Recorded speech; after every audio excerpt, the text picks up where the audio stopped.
Vamos entonces esta mañana a algunas porciones. Vamos a leer varios versículos antes de entrar en el tema. Estamos hablando sobre la cruz y qué es lo que significa la cruz. Evangelio de Juan, capítulo 19. Evangelio de Juan, capítulo 19, verso 30.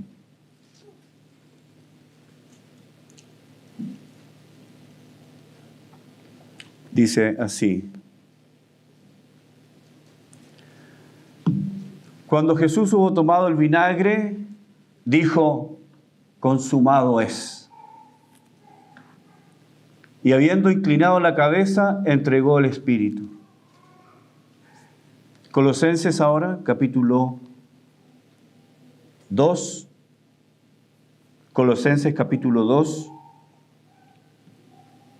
verso 11 en adelante. Dice: en él también fuisteis circuncidados con circuncisión no hecha a mano, al echar de vosotros el cuerpo pecaminoso carnal en la circuncisión de Cristo, sepultados con él en el bautismo, en el cual fuisteis también resucitados con él mediante la fe en el poder de Dios que le levantó de los muertos. Y a vosotros, dice el verso 13, estando muertos en pecado y en la incircuncisión de vuestra carne, os dio vida juntamente con él, ¿qué dice? Perdonándoos todos los pecados. Anulando, dice el verso 14, anulando el acta de los decretos que había contra nosotros, que nos era contraria, quitándola de en medio y clavándola en la cruz, y despojando a los principados y a las potestades, los exhibió públicamente, triunfando sobre ellos en la cruz. Hebreos capítulo 2. Hebreos capítulo 2,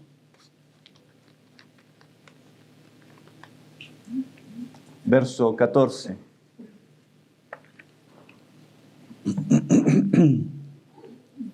Así que, por cuanto los hijos participaron de carne y sangre, él también participó de lo mismo. Está hablando del Señor Jesús.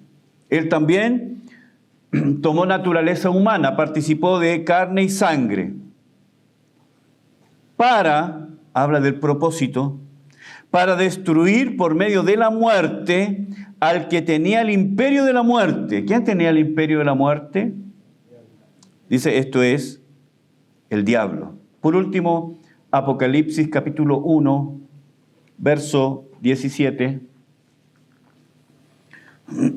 Apocalipsis capítulo 1, verso 17. Juan tiene un encuentro con Jesús resucitado, con el Cristo victorioso.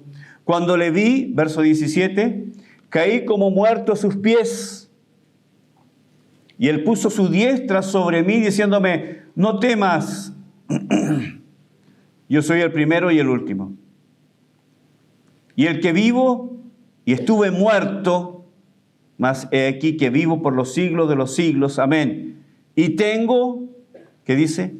Las llaves de la muerte y del Hades. Padre, oramos esta mañana, que tú nos hables, que tú nos enseñes.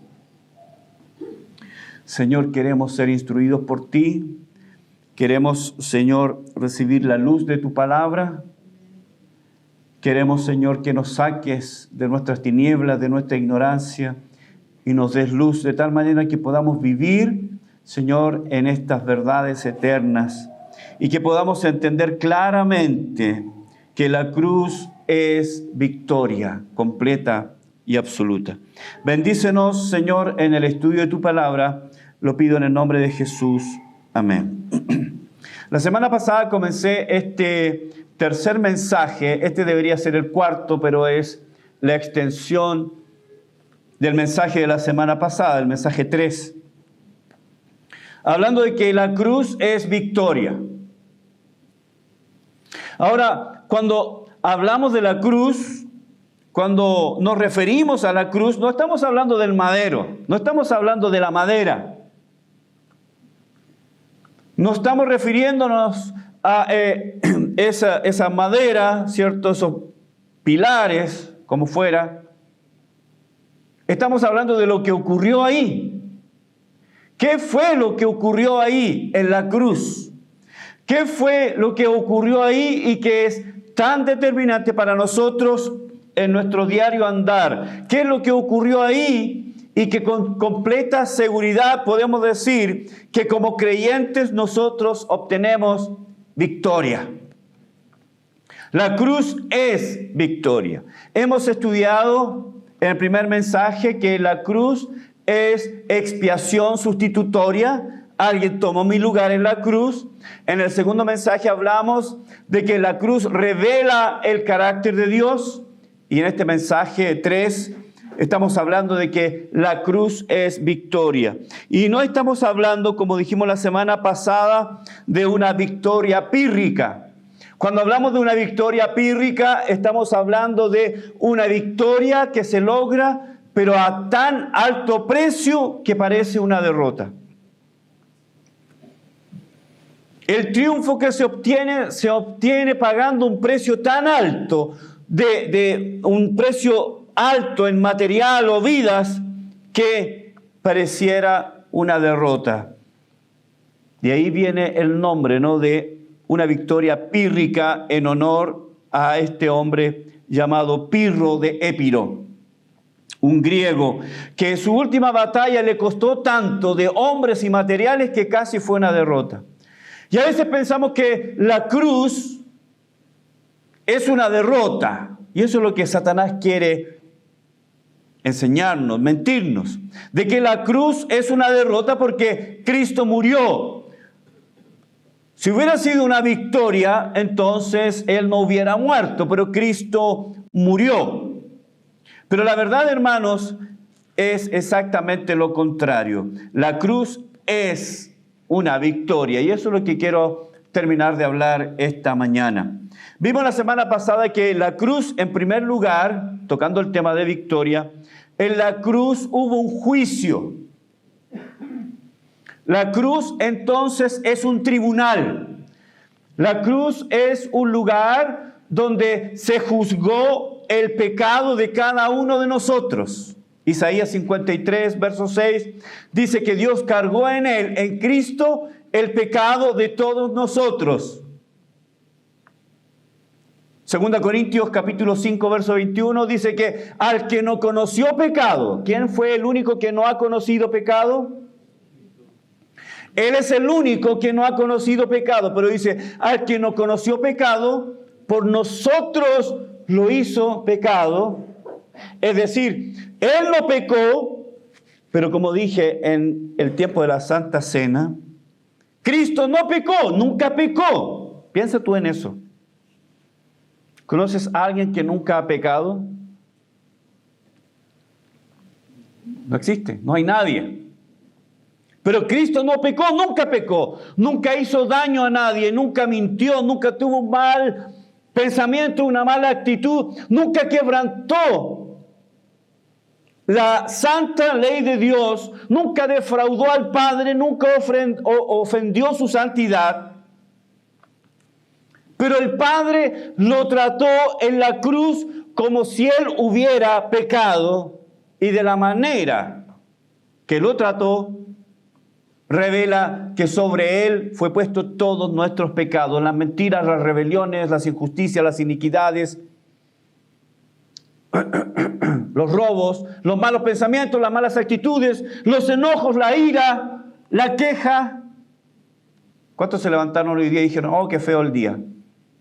Queja. Sobre Él fue puesto la inmoralidad, el abuso. Dios lo trató como si Él hubiera pecado. Al que no conoció pecado, por nosotros lo hizo pecado, para que nosotros fuésemos hechos, ¿qué? Justicia de Dios en Él. ¿Eso no es una victoria? La cruz entonces es un tribunal, la cruz es un lugar de juicio, la cruz es un lugar donde se ha juzgado mi pecado. La cruz es el lugar, hermanos, donde se juzgó mi pecado, fui hallado culpable, se sentenció sobre mí y la pena es muerte, porque la paga del pecado es muerte. Dios no va a pasar por alto la maldad, Dios no va a minimizar el pecado. Éxodo 34, 7. Él no tendrá por inocente al malvado. No es impunidad. Jamás podemos pensar en un Dios que es justo y santo, que Él aplique impunidad. No pasó nada, no importa, olvidemos, echemos debajo la alfombra. No, Señor, Dios no es así. Entonces la cruz es un juicio, es un tribunal. Lo segundo que vimos es que la cruz, o en la cruz, Dios pagó la deuda y derrotó a Satanás despojándolo de su poder. Hermanos, una de las formas que la Biblia habla del pecado es deuda. La Biblia habla del pecado como transgresión, como salir del camino, como errar el blanco, como iniquidad, como perversión, pero también como deuda. Y quiero decirle, hermanos, que todos nosotros hemos nacido con deuda. Cada uno de nosotros vino a este mundo muerto en delitos y pecados. Qué contradicción, ¿no? Una persona que nace está muerta. ¿Cómo es eso? Está vivo físicamente, vivo biológicamente, pero está muerto espiritualmente porque ha nacido con una naturaleza caída y ya ha nacido con una deuda, ha ofendido ya la santidad de Dios. Entonces, hermanos, el pecado es deuda. Y eso es lo que nos dice Colosenses. Hay una deuda. Pero el Señor nos dice, Colosenses 2:13, y a vosotros estando muertos en pecado, y en la incircuncisión de vuestra carne, os dio vida juntamente con Él, perdonando todos los pecados. Todos los pecados. Ahí está el verbo perdonándoos. Aoristo. Una vez para siempre. Es un perdón completo, es un perdón absoluto. No es una parte del perdón. Algunos enseñan de que el Señor Jesús murió por nuestros pecados hasta el momento de nuestra salvación. ¿Qué pasa después de nuestra salvación? ¿Seguimos pecando? Ustedes que son salvos, le pregunto a los que son salvos aquí. ¿Han seguido pecando? Yo sé que sí. Entonces algunos dicen que Jesús murió por nuestros pecados hasta el momento de nuestra salvación. De ahí para atrás, pero de ahí para adelante, ¿qué? Si eso es así, si Cristo murió por nuestros pecados hasta el momento de nuestra salvación, la pregunta es, ¿qué hacemos con nuestros pecados diarios? ¿Acaso Jesús tiene que volver a la cruz y seguir muriendo? Y morir, y morir, y morir todas las veces que sea necesario para pagar nuestros pecados. No, Señor. Pablo dice categóricamente, Él perdonó todos nuestros pecados, pasados, presentes y futuros. Todos nuestros pecados han sido perdonados. Todos nuestros pecados por la pura gracia de Dios, por el favor gratuito, inmerecido, por ese favor benigno, por la clemencia de nuestro Dios. Han sido todos nuestros pecados perdonados, limpiados. Hemos sido limpiados por la sangre de Cristo. Qué tremendo, perdón. Qué tremendo es la palabra perdón. Tengo un vecino cercano, medianamente cercano, que tiene un negocio. Él es turco. Y un día salió el tema de Dios. El tema de Dios, que él cree en Dios y todo su Dios es Alá y todo. Yo le pregunté, ¿y cuando tú pecas, qué haces? Me miró como, ¿qué pregunta le estoy haciendo? Cuando tú pecas, ¿qué haces? ¿Cómo solucionas el problema del pecado? ¿Cómo solucionas el problema de tus fallas, de tus errores? Y él me dijo, yo pago. Dije, ¿pagas tú dinero? Sí, pago dinero por mi pecado. Cada vez que peco y tengo que pedir perdón, yo pago. Tengo que pagar por mi pecado. Yo le dije, el Dios que yo tengo, Él pagó por mí. Yo no pagué. ¿Por qué no puedo pagar? No tengo cómo pagar. Lo más tremendo del estado caído de cada hombre, no solamente que está viviendo en delitos y pecados y que su sentencia es la muerte eterna, pero lo más terrible es que él no puede hacer nada para conseguir el perdón. Él no tiene la capacidad de conseguir, de pagar, de hacer nada para recibir el perdón de pecados. Eso es lo más terrible de todos. Entonces Pablo nos dice que primero perdonó nuestros pecados. Perdonó nuestros pecados. Y luego de eso, anulando, dice, el acta de los decretos, anulando. Hermanos, entre nosotros y Dios, vamos a hacer a Dios en su trono, alto y sublime. Entre nosotros y Dios había un acta de los decretos. Un acta. La palabra quiere decir un escrito, un pagaré que fue firmado por nosotros, que reconoce la deuda. Pablo dice que porque Cristo murió en la cruz y perdonó todos nuestros pecados, esa acta, ese pagaré, ese documento que testifica, que habla, que es una evidencia de mi pecado, dice que el Señor lo anuló. ¿Sabe lo que quiere decir esa palabra literalmente? Borrar. Como cuando tú borras una pizarra, cuando tú tomas el borrador y lo haces con fuerza para que no quede nada, no quede ni un vestigio, no quede ninguna mancha. El Señor anuló el acta de los decretos. Y Pablo dice que esa acta de los decretos era contra nosotros. Significa que siempre estaba testificando, pecador, pecador, pecado.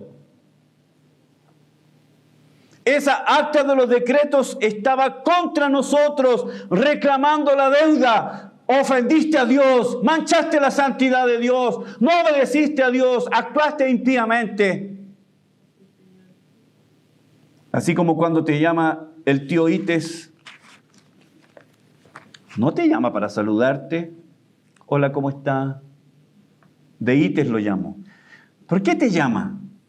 Bueno, algunos de ustedes, no todos. Lo llamo por la deuda. Usted es un deudor. Usted debe. Tiene que pagar. El otro día, págame. Al principio cuando te dan la tarjeta te dicen, oh, bienvenido, qué bueno, tan simpático que usted.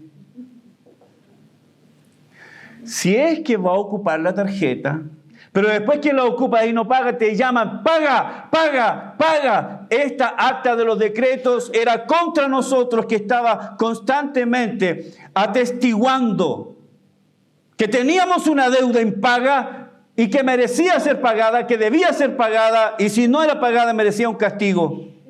Y lo segundo que dice, que nos era contraria, una actitud hostil. El Señor anuló el acta de los decretos. Pablo dice que la quitó de en medio y la clavó en la cruz. Maravilloso, ¿no?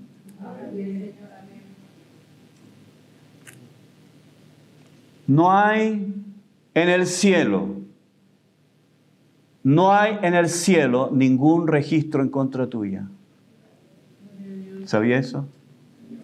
No hay. No hay en el cielo un registro en contra tuya. No hay, no existe. El Señor lo pagó. La deuda está pagada. Cancelado. Tetelestai. Consumado es. Pero, y aquí es lo que quiero hablar con ustedes esta mañana.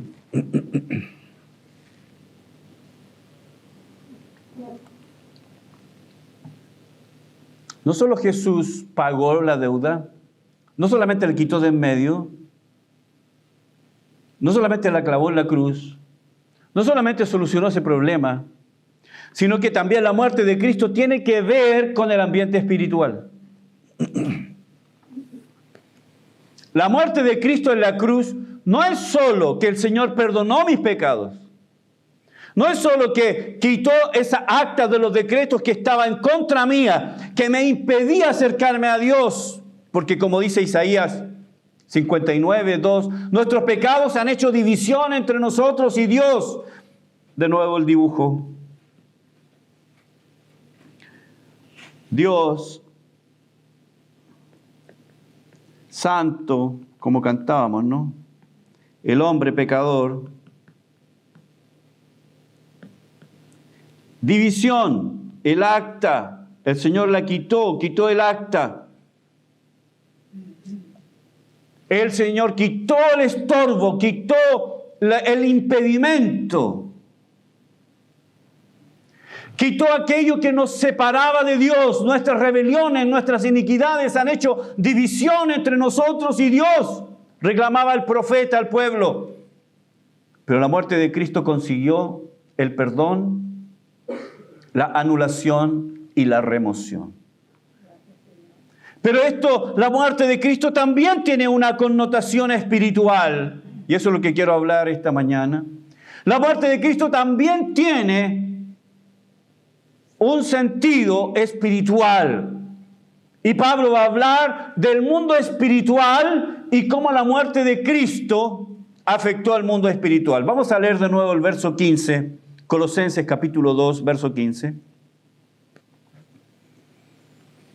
Colosenses capítulo 2, verso 15. Y despojando a los principados y a las potestades, los exhibió públicamente, triunfando sobre ellos en la cruz. La muerte del Señor en la cruz no solo consiguió pagar la deuda que manteníamos con Dios, y que por cierto era imposible para nosotros pagarla. Jesús con su muerte nos dio la victoria sobre la condenación, sobre la culpa y la muerte eterna. Pero la cruz es mucho más que eso. Es victoria sobre el mundo espiritual maligno. La victoria que consiguió el Señor en la cruz también es victoria del mundo espiritual maligno. Victoria sobre los ángeles caídos. Victoria sobre los principados y las potestades que sirven a Satanás, el príncipe de las tinieblas. Pablo en el verso 15 usa tres verbos para explicar el alcance de este triunfo de Cristo sobre el mundo espiritual maligno. ¿Cuántos me siguen? ¿Está ahí todavía? Ahora, estos tres verbos, si quiere subrayarlo, si quiere marcarlo, los vamos a estudiar cada uno.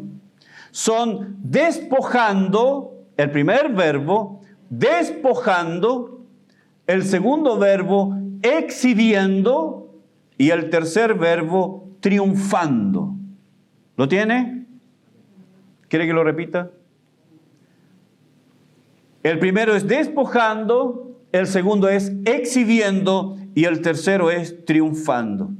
Ahora, los tres verbos que usa Pablo acá son extraídos del mundo militar, de la milicia. Tienen que ver con palabras que se usaban en el mundo militar, ¿ok? En el ejército romano.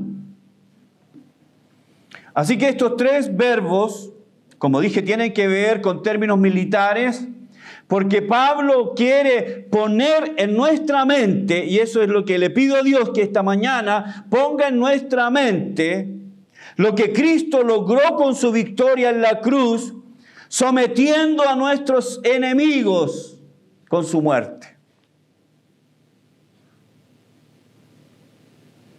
Satanás fue vencido en la cruz, hermanos. ¿Lo cree usted? Satanás y sus demonios fueron vencidos en la cruz. Cristo fue crucificado en debilidad, pero resucitado en gloria. El primer verbo entonces es el verbo despojando. Este verbo, despojando, note por favor que también es un aoristo, que quiere decir tiempo pasado. Esto ocurrió en el pasado una vez para siempre. No tiene cambio, no tiene alteración, nada lo puede dañar, nada lo puede mellar, nadie lo puede alterar. Está hecho, punto final. Es algo que Dios ha hecho. Llamo su atención en la voz media. ¿Qué indica la voz media? Indica no solamente algo que Dios ha hecho en beneficio del hombre, sino que también Dios se ha beneficiado en esto. Es una voz reflexiva, es decir, Dios tenía interés en esto, en despojar a los principados y a las potestades. Esta palabra, que se traduce despojando, es una palabra compuesta de apo, ahí está, que quiere decir de, y ekduo, que quiere decir tirar, arrancar. Cuando Pablo usa esta palabra despojando, esta palabra la podemos traducir como despojar, ponga atención en esto, desnudar, despojar completamente, de ahí está la palabra apo, de, completo. La idea es de despojar a alguien de ropa, de desvestir, desnudar, o la mejor traducción es degradar. Lo que Pablo nos está diciendo, que en la cruz el Señor venció a Satanás, y luego va a mencionar a los principados y a las potestades, despojándolos. La idea es quitarle su armadura, quitarle sus armas. Cuando un ejército vencía a otro, lo despojaba de sus armas, de su armadura. Y no solamente eso, sino que también los oficiales, los que tenían rangos, esos parches. Ustedes conocen algo de la milicia, saben que los parches simbolizan los grados, cabo, teniente, capitán, lo que sea. La palabra despojar quiere decir arrancar esos grados, despojar de las armas, despojar de la armadura. En otras palabras, el Señor con su muerte en la cruz ha despojado a las autoridades del infierno de su armadura, de su jerarquía.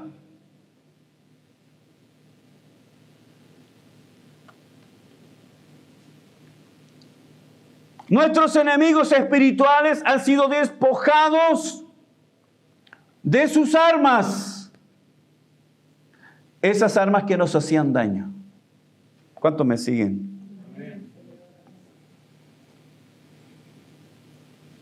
Lo que hizo el Señor es despojó, le quitó autoridad, le quitó sus armas, le quitó su armadura. Gloria a Dios por eso. ¿Cuáles eran esas armas que el enemigo usaba contra nosotros?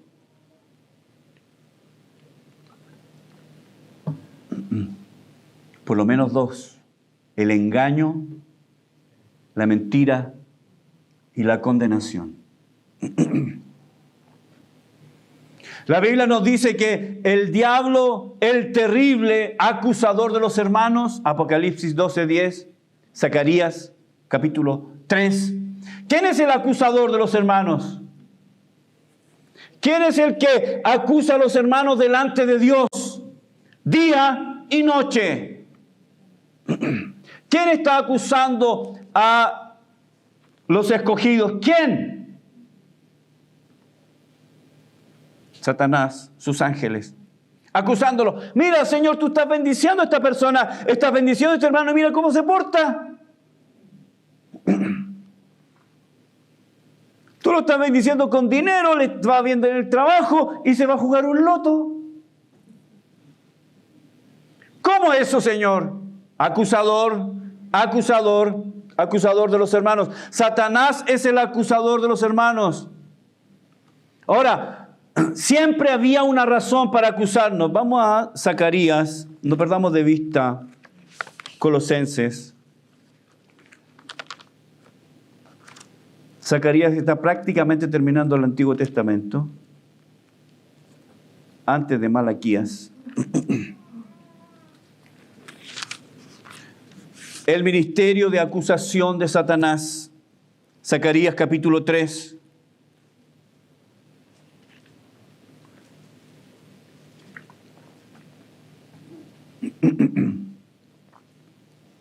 Dice, me mostró al sumo sacerdote Josué. Esta es una visión que tiene Zacarías. Dios le está mostrando al sumo sacerdote Josué, el cual estaba delante del ángel de Jehová, y Satanás estaba a su mano derecha para acusarlo, como un fiscal. Estaba acusando al sumo sacerdote. Verso 3, y Josué estaba vestido de vestiduras viles, y estaba delante del ángel. Es decir, la acusación tenía fundamento. La acusación contra el sumo sacerdote tenía fundamento, porque en la visión Dios le muestra al sumo sacerdote vestido de vestiduras viles, manchas, pecado. Satanás está acusando. Satanás está acusando al sumo sacerdote, hermanos, no sin fundamento.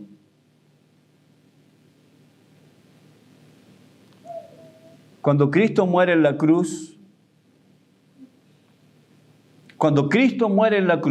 como hemos visto, perdón, anula el acta de los decretos, la quita de en medio y la clava en la cruz.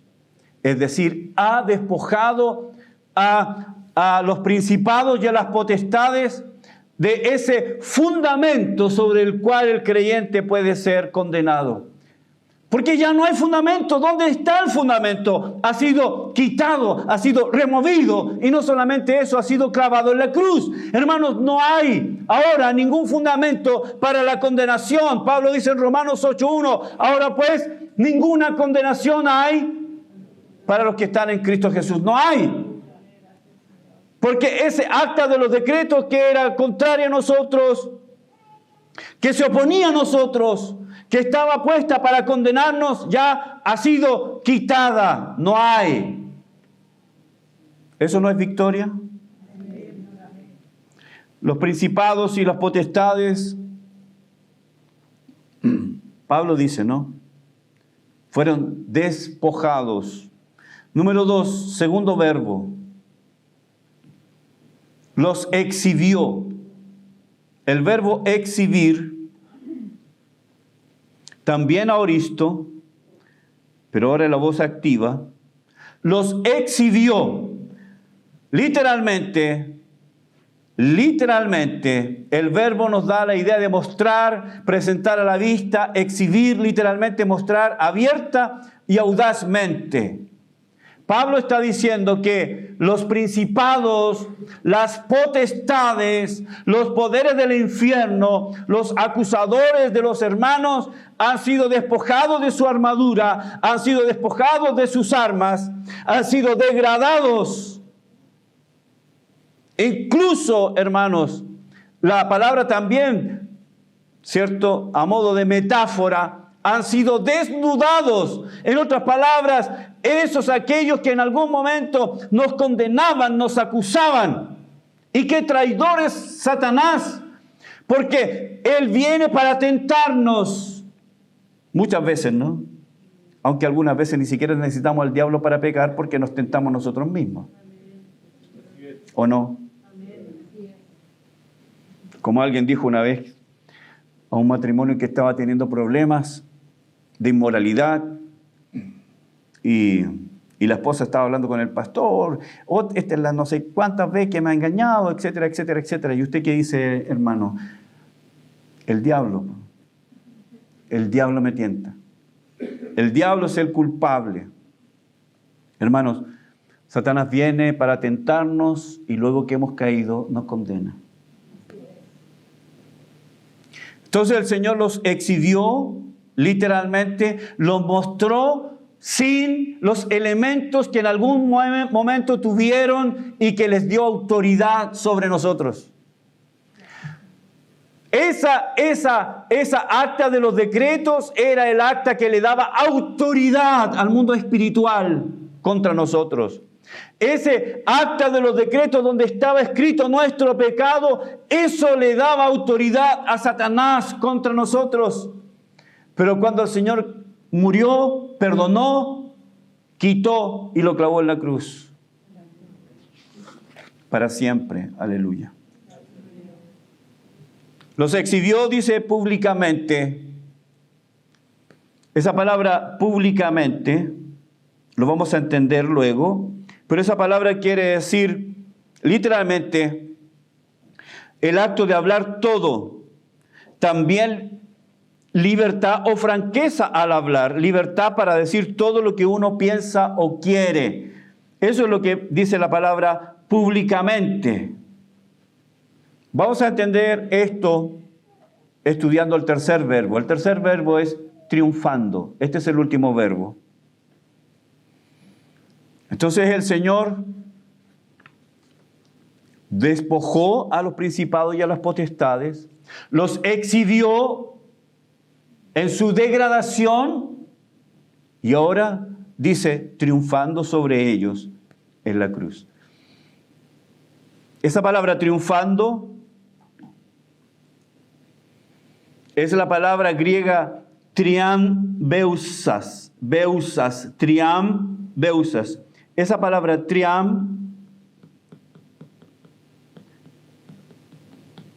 triunfo. De ahí viene la palabra triunfo. Y este verbo significa liderar. Escuche esto, es muy bonito este ejemplo. Pablo va a usar un ejemplo del mundo romano, de la milicia romana. El verbo triunfando quiere decir liderar a los prisioneros de guerra y el botín obtenido en una procesión victoriosa que demuestra la conquista exitosa de la oposición. El verbo quiere decir liderar en triunfo. Y hermanos, la imagen, los colosenses conocían la palabra triunfo. ¿Qué significaba la palabra triunfo? Bueno, tiene una connotación, como dije, militar. Y aquí Pablo nos va a llevar a una de las palabras más importantes en la tradición romana. Es una ceremonia civil. También es un rito religioso. Es un triunfo. Es liderar. Y esto es lo que pasa. Y permítame, mientras apreciamos las imágenes, permítame leerle lo que John MacArthur dice respecto de esto. Él dice así: la palabra triunfo, que nosotros la entendemos en el español, pero tiene un fondo romano, es un término técnico y tenía un significado muy significativo en el mundo romano. Los romanos obtuvieron lo que llamaron un triunfo. Fue el honor más alto. El triunfo era el honor más alto que jamás se pudo rendir a un general romano victorioso. Cuando el el Senado romano, el gobierno romano concedía un triunfo a un general, eso era lo máximo. Lo máximo. Antes de que cualquier general romano se le pudiera conceder un triunfo, debía haber logrado ciertas cosas. Esto era el requisito para que este general romano se le pueda conceder el triunfo. Este general debió haber sido el verdadero comandante en jefe en el campo de batalla y no un cobarde. Él tenía que estar al frente de su ejército. Él debía estar al frente de sus hombres, no escondido. Tampoco podía ser un líder secundario. La campaña que emprendió debió estar completamente terminada. Es decir, la batalla tenía que estar completamente terminada, no a medias. Completamente terminada. La región conquistada quedaba o debía quedar completamente en paz y anexada al Imperio Romano. Además, según la historia romana, al menos 5.000 enemigos debían de haber caído en el enfrentamiento. Es decir, para que este general romano se le conceda el honor del triunfo, él en el campo de batalla tendría que haber matado por lo menos a 5.000 hombres en un enfrentamiento. Además, como resultado de esta campaña, se debió de haber logrado una extensión positiva del territorio romano y no simplemente recuperar un desastre. Así que el triunfo era un honor real para este general romano y se iniciaba, como ustedes pueden ver, como una procesión.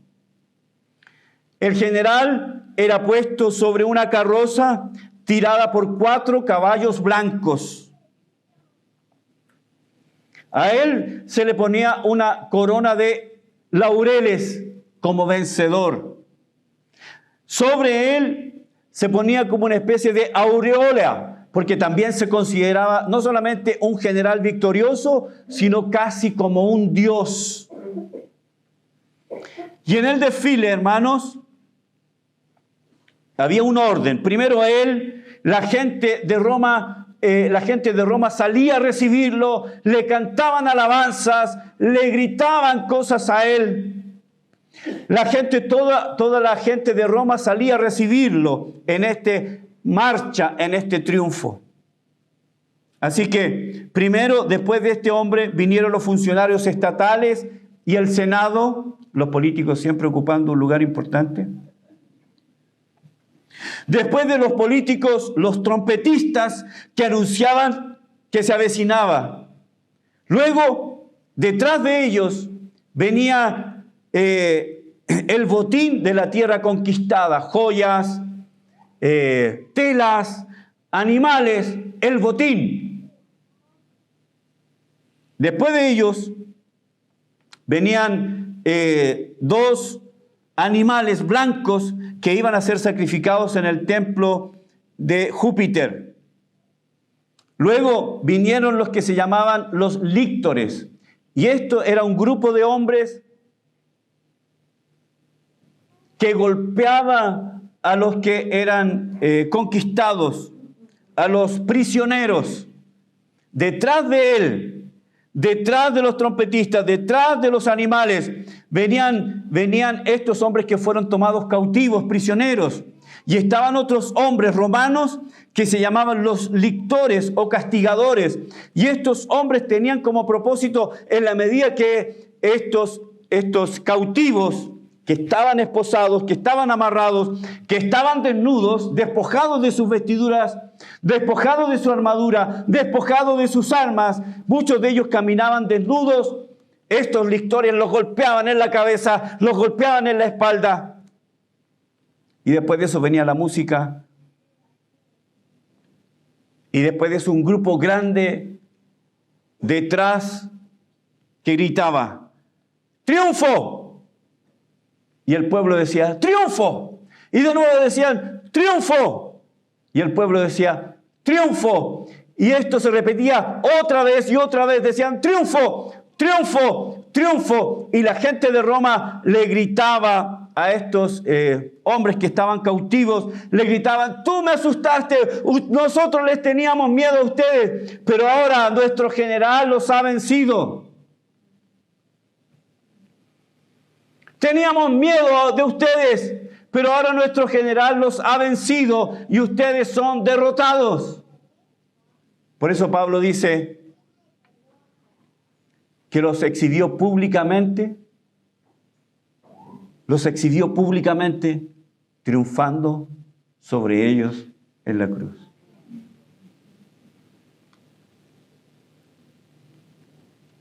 Pablo dice